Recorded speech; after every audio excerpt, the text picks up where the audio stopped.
అండి. అందరికీ నమస్కారం. ఆహ్, మన ఛానల్‌కి స్వాగతం అండి. ఈరోజు మనం వినబోయే కథ పేరు 'మీనాక్షిదేవి'. ఇలాంటి మంచి మంచి కథలు వినాలంటే నా ఛానల్‌ని సబ్స్క్రైబ్ చేసుకోండి. ఇక కథలోకి వెళ్దామా? హలో అమ్మా! వినబడుతోందా? ఏడుపు ఆపుకుంటూ అడిగాను అమ్మని. నా గొంతులోని బాధను క్షణంలో అర్థం చేసుకుంది అమ్మ మీనాక్షి. చెప్పు సౌజన్య, ఏడవకు. నేను లేను. ఏం జరిగిందో సరిగ్గా చెప్పు లాలనగా అడిగింది అమ్మ. తీయటి స్వరం వినగానే ఏడుపు తన్నుకొచ్చింది. జాను జాను ఎవడినో ప్రేమించిందట. వాడితోనే పెళ్లి చేయాలట. మన కులం కాదు. కనీసం ఉద్యోగం కూడా లేదు. ఏడుపు బలవంతంగా ఆపుకుంటూ అర్థమయ్యేలా చెప్పాను. సర్లే, నేను వచ్చేదాకా ఆగు. కంగారు పడొద్దు. టైం పడుతోంది. 1 గంట కల్లా మీ ఇంట్లో ఉంటాను. నాన్నతో ఏమీ చెప్పడం లేదు. వచ్చాక మాట్లాడుకుందాం చెప్పి ఫోన్ పెట్టేసింది అమ్మ. అమ్మ తన ప్రవర్తనతో నన్నెప్పుడూ అబ్బురపరుస్తూనే ఉంటుంది. ఎలాంటి పరిస్థితిలోనూ తొణకదు. చేయాల్సింది తప్ప ఇంకేమీ చేయించదు. విషయం వెంటనే అర్థం చేసుకుని మరేమీ చర్చించకుండా అప్పటికప్పుడు నిర్ణయం తీసుకుని ఇంటికి వస్తానని చెప్పేసింది. నాన్నకి అప్పుడే ఏమీ చెప్పొద్దు అని నేను చెప్పేలోపే తనే అనేసింది. ఎన్నోసార్లు నాకు అనిపిస్తుంటుంది, అమ్మకి ఉన్న జ్ఞాన విషయ పరిజ్ఞానం నాకెందుకు అబ్బలేదు అని. ఏది ఏమైనా అమ్మ ఇంటికి వస్తాననే సరికి కొండంత ధైర్యం కలిగింది. ఫోన్ మాట్లాడటం అయ్యాక కళ్ళు తుడుచుకుంటూ ఇంట్లోకి వెళ్ళేసరికి నా ఏకైక కూతురు జాహ్నవి బెడ్రూంలోకి వెళ్ళి తలుపేసుకుంది. బాధేసింది దాన్ని తలుచుకుంటే. పాపం చిన్నపిల్ల, ఏం తెలుసు తనకి లోకం ఎలాంటిదో.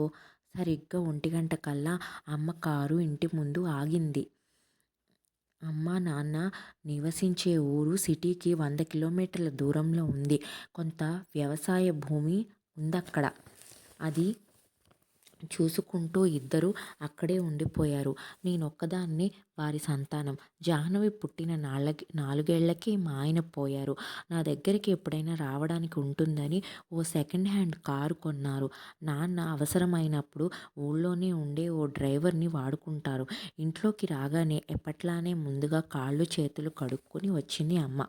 ఆ తర్వాత ఇద్దరం ముందు గదిలో ఉన్న కుర్చీలో కూర్చుని మాట్లాడుకోసాగాం. జాహ్నవి స్నేహితురాలు ఇంటి పక్కన ఉంటాడా కుర్రాడు. పేరు రామ్. ఇంటర్తోనే చదువు మానేశాడు. పోయిన ఏడాది జాను పుట్టినరోజుకి ఇంటికి వచ్చాడు. చూడ్డానికి సాదాసీదాగా కూడా ఉంటాడు. అయితే మంచి మాటకారి. ఎలా నచ్చాడో ఏంటో. ఆ రోజే దాన్ని మందలించాను.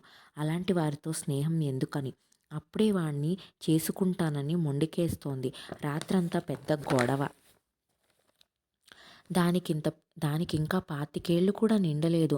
అందుకే ముందు వెనక ఆలోచించటం లేదు. నేను మాట్లాడతాలే, నువ్వు కంగారు పడకు, ధైర్యంగా ఉండు. నాకు ధైర్యం చెబుతూ జాహ్నవి గురించి, ఆ అబ్బాయి గురించి వివరాలు సేకరించింది అమ్మ. ఆవిడ సమస్యను పూర్తిగా తన చేతుల్లోకి తీసుకోవడం నాకు చాలా ఊరట కలిగించింది.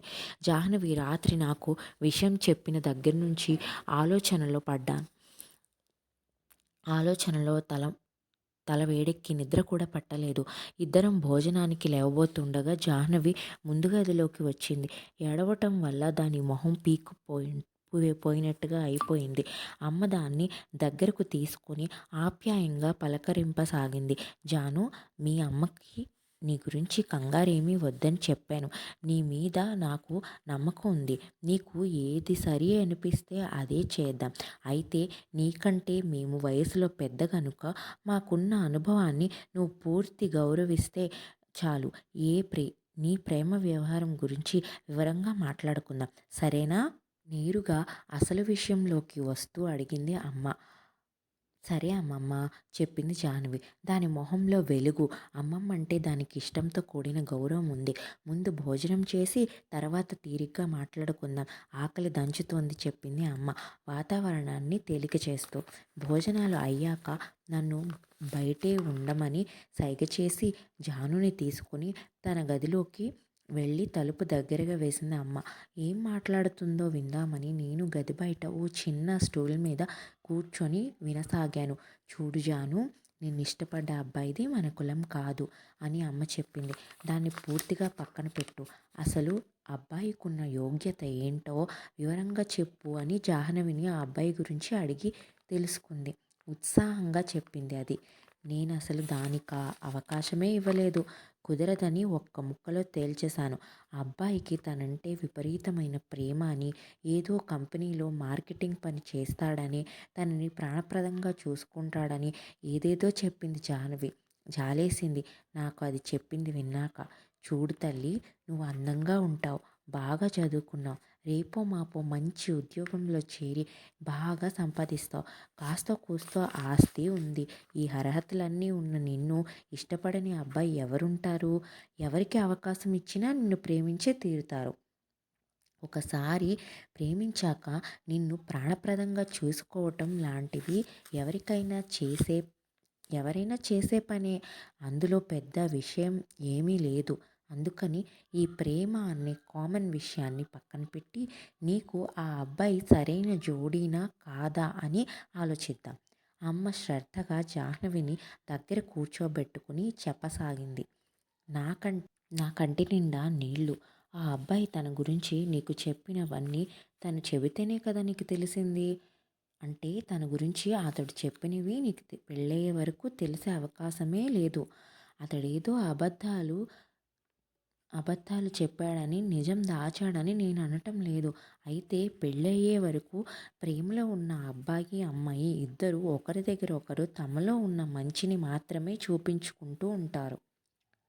ఇది చాలా సహజంగా జరిగేది. అందుకే ఇలాంటి విషయాలకు పెద్దగా ప్రాముఖ్యత ఇవ్వకూడదు. నువ్వు అర్థం చేసుకోవాల్సింది ఏంటంటే, కలకాలం సంతోషంగా జీవించాలంటే భార్యాభర్తలకి కొన్ని ప్రాథమిక సమిష్యతలు చాలా అవసరం. అవి కుదరనప్పుడు ఇద్దరికీ ఆ జీవితం నరకప్రాయమే అవుతుంది. ఇందులో నేను అందం, కులం, జాతకం లాంటివి చేర్చటం లేదు. అవన్నీ తర్వాత. జీవితానికి కావాల్సిందేంటో ముందు చూద్దాం. కొద్దిగా ముందుకు వంగి తలుపు సందులోంచి గది లోపలకు చూశాను. అమ్మ చెప్పేది ఆసక్తిగా వింటోంది జాహ్నవి. ఆ అబ్బాయికి ఉండాల్సిన అతి ముఖ్య లక్షణం సంపాదన. కనీసం ఇంటర్ కూడా చదవని, ఏ ఆస్తిపాస్తులు లేని ఆ అబ్బాయి సంపాదన ఎక్కువగా ఉండదు. నీ సంపాదన కూడా తోడైతే ఇబ్బంది ఉండదు కదా అంటావు. అయితే ఇందులో చిక్కేమిటంటే, శారీరకంగా ఎంతో కష్టపడి ఆ అబ్బాయి సంపాదించే డబ్బుకు 10 రెట్లు నువ్వు నీ చదువు వల్ల ఏసీ రూమ్లో కూర్చొని సంపాదిస్తావు. దాంతో ఇద్దరికీ సఖ్యత కుదరదు. మొదట్లో బాగానే ఉన్న నీ సంపాదన చూశాక అతనికి తన పని మీద ఏమాత్రం ఉత్సాహం ఉండదు. ఏదో ఒక వంక వెతుక్కొని పని మానేసి ఇంట్లో కూర్చోవచ్చు కూడా. ఎప్పుడైతే నీ సంపాదన మీదే ఇల్లు గడుస్తున్నదో నీకు కూడా క్రమంగా అతడంటే ఓ చులకన భావం ఏర్పడుతుంది. ప్రేమ స్థానంలో నీకు విసుగు, చిరాకు ఏర్పడితే అతడికి ఆత్మశూన్యత ఏర్పడుతుంది. ఆఫీసు ఆఫీసు పని ఒత్తిడితోనో లేక మరే కారణం వల్లనో నువ్వు విసుగు ప్రదర్శించావంటే అతడు ఊరుకోడు. మాటా పెరిగి క్రమంగా నీ జీవిత భారంగా తయారవుతుంది. వీటి ప్రభావం నీకు పుట్టబోయే పిల్లల మీద కూడా పడి నువ్వు మరింత ఒత్తిడికి లోనవ్వాల్సి వస్తుంది. ఇప్పుడు నీకున్న శక్తి, ఆరోగ్యం, ఉత్సాహం జీవితాంతం ఇలాగే ఉంటాయని అనుకోకు. వయసు పెరిగే కొద్దీ అవి తరుగుతూ పోతాయి. పిల్లలు పుట్టాక వారి మీద శ్రద్ధ పెడదామనో లేక మరే కారణం వల్లనో ఉద్యోగం మానేసి కొన్నాళ్ళు విశ్రాంతి తీసుకుందామని నువ్వు అనుకునే అవకాశం నీకు ఎప్పటికీ ఉండకుండా పోతుంది. నీ సంపాదన మీదే కుటుంబం గడుస్తూ ఉంటే పెళ్లి ద్వారా నీ జీవితానికి సరైన పునాది వేసుకోలేకపోతే ముందు ముందు ఇలాంటి ఎన్నో ఇబ్బందులు ఎదుర్కొంటావు. మాకు కావాల్సింది నువ్వు సుఖంగా ఉండటం తప్ప ఇంకేమీ లేదు. కలకాలం మేము నీకు తోడుగా ఉండలేము కదా.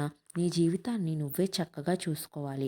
ఇలాంటి విషయాల్లో నువ్వు వేసే ఒక్కో తప్పటడుగు మొత్తం నీ జీవితాన్నే మార్చేయగలదు. ఇప్పుడు అన్నిటికంటే ముఖ్య విషయం చెబుతాను విను.